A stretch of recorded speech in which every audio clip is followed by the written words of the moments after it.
ગાંધીનગરની PDU university ખાતે સક્ષમ 2025-26 નો ભવ્ય પ્રારંભ. ગુજરાતભરમાં ઈંધણ સંરક્ષણ માટે સક્ષમ અભિયાનનો જોરશોરથી પ્રારંભ. ભારત સરકારના મિનિસ્ટ્રી ઓફ પેટ્રોલિયમ અને નેચર ગેસના માર્ગદર્શન હેઠળ Indian oil corporation limited (IOCL) દ્વારા અન્ય ઓઇલ અને ગેસ PSUs, BPCL, HPCL અને GAIL ના સહયોગથી રાષ્ટ્રવ્યાપી ઈંધણ સંરક્ષણ અભિયાન સક્ષમ 2025-26 સંરક્ષણ ક્ષમતા મહોત્સવ ના ઉદ્ઘાટન સમારોહનું આજે ગાંધીનગર સ્થિત Pandit Deendayal energy university PDEU ખાતે ભવ્ય આયોજન કરવામાં આવ્યું હતું. તેલ અને ગેસ બચાવો, હરિત ઉર્જા અપનાવો ના મંત્ર સાથે આ જનજાગૃતિ અભિયાન 1 ફેબ્રુઆરીથી 15 ફેબ્રુઆરી 2026 સુધી સમગ્ર રાજ્યમાં ચાલશે. આ પ્રસંગે મુખ્ય અતિથિ તરીકે ગુજરાત સરકારના માનનીય રાજ્યમંત્રી શ્રી કાયદો અને ન્યાયતંત્ર, ઉર્જા અને પેટ્રોકેમિકલ્સ શ્રી કૌશિકભાઈ વેકરિયા ઉપસ્થિત રહ્યા હતા. મંત્રીશ્રીએ PDEU કેમ્પસ ખાતેથી સત્તાવાર રીતે અભિયાનનું ફ્લેગ ઓફ કરાવીને નાગરિકોને ઉર્જા બચત અને પર્યાવરણ સુરક્ષાની જવાબદારી નિભાવવા અપીલ કરી હતી. વર્ષ 1991મી કાર્યરત આ પહેલનો મુખ્ય હેતુ દેશની એનર્જી સિક્યોરિટી મજબૂત કરવા માટે ક્રૂડ ઓઇલ પરની નિર્ભરતા ઘટાડવાનો અને સસ્ટેનેબલ એનર્જી સોલ્યુશન્સને પ્રોત્સાહન આપવાનો છે. આ ઉદ્ઘાટન સમારોહમાં ઉદ્યોગ અને શૈક્ષણિક જગતના અગ્રણીઓએ ખાસ હાજરી આપી હતી. કાર્યક્રમની શરૂઆતમાં ઇન્ડિયન ઓઇલ કોર્પોરેશન લિમિટેડના એક્ઝિક્યુટિવ ડાયરેક્ટર અને સ્ટેટ હેડ, ગુજરાત શ્રી સંજીવ બહેરા દ્વારા સ્વાગત પ્રવચન આપવામાં આવ્યું હતું. ત્યારબાદ ભારત પેટ્રોલિયમ કોર્પોરેશન લિમિટેડના સ્ટેટ હેડ, રિટેલ ગુજરાત શ્રી અચિંત ભવસાર દ્વારા હિન્દીમાં અને હિન્દુસ્તાન પેટ્રોલિયમ કોર્પોરેશન લિમિટેડના ચીફ જનરલ મેનેજર, રિટેલ અને ઝોનલ હેડ શ્રી શુભેન્દુ મોહંતી દ્વારા અંગ્રેજીમાં ઉપસ્થિત સૌને સક્ષમ 2025-26 ના શપથ લેવડાવવામાં આવ્યા હતા. આ પ્રસંગે ઇન્ડિયન ઓઇલ કોર્પોરેશન લિમિટેડ હેઠળની ગુજરાત રિફાઇનરી, બરોડાના એક્ઝિક્યુટિવ ડાયરેક્ટર અને રિફાઇનરી હેડ શ્રી બિપ્લોબ વિશ્વાસ તેમજ Pandit Deendayal energy university PDEU ગાંધીનગરના ડાયરેક્ટર જનરલ પ્રો. એસ. સુંદર મનોહરને પ્રાસંગિક સંબોધન કર્યું હતું.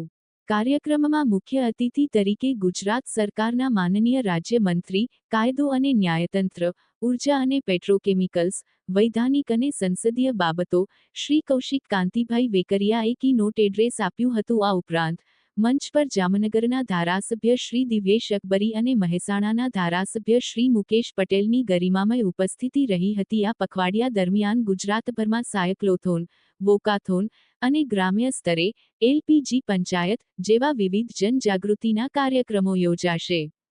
વિશેષ કરીને વિદ્યાર્થીઓ, ખેડૂતો અને ટ્રાન્સપોર્ટ ક્ષેત્રના ડ્રાઈવરો.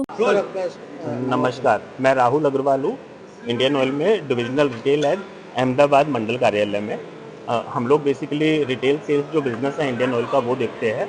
हम लोगों के गुजरात में लगभग 2200 पेट्रोल पंप्स है जिसको हम रिटेल आउटलेट्स बोलते हैं। उस पूरे रिटेल नेटवर्क को हम लोग यहाँ गुजरात से मैनेज करते हैं अपने स्टेट ऑफिस से।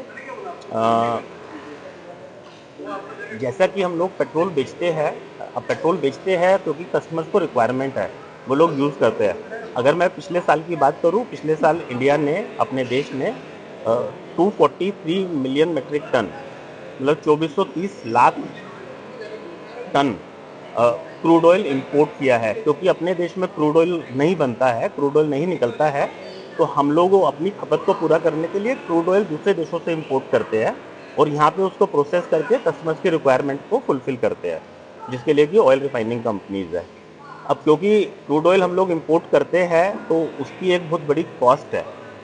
तो जितना, जैसे कि मोदी जी का भी अपने प्रधानमंत्री का सपना है कि देश आत्मनिर्भर बने, तो जितना हम लोग एनर्जी पे अपना सेल्फ रिलायंट होंगे, हमें दूसरों देशों से इंपोर्ट कम से कम करना पड़ेगा।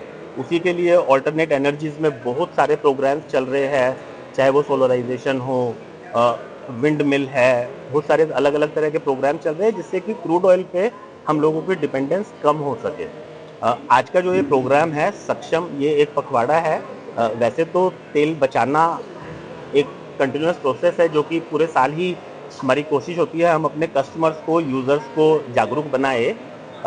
लेकिन इन 15 दिन में ये जो पखवाड़ा है 1 से 15 फरवरी, इसमें हमारी एक स्पेशल ड्राइव रहता है जिसमें कि हम अलग अलग स्कूल्स में, कॉलेजेस में, यूनिवर्सिटीज़ में, स्टेट ट्रांसपोर्ट की वर्कशॉप्स में, या अपने बहुत सारे पेट्रोल पंप्स है, वहाँ पे भी जो कस्टमर्स आते हैं वो सब यूजर्स है जो कि उसको दिन रात यूज करते हैं प्रोडक्ट को, उनको किस तरह जागरूक किया जा सके कि हाँ, तेल को बचाया जा सकता है ड्राइविंग हैबिट्स को इम्प्रूव करके।